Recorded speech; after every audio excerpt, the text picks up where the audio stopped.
हज़रत अली रज़ियल्लाहु ताला अन्हो रमज़ान में फ़जर में उठे, लोगों को उठाते हुए मस्जिद की तरफ जा रहे थे तो जालिम अब्दुर्रहमान इब्ने मुलजम छुपा हुआ था। मौका पाकर उसने तलवार का वार किया।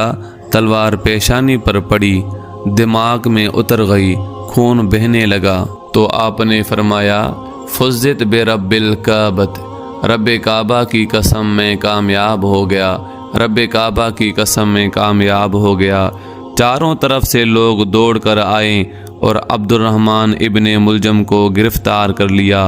हज़रत अली को 17 रमज़ान में ज़रब लगी और 21 रमज़ान को शहीद हो गए। सुभान अल्लाह, ये है हज़रत अली की शान, जिसकी विलादत भी अल्लाह ताला के घर में हुई तो शहादत भी अल्लाह ताला के घर में हुई।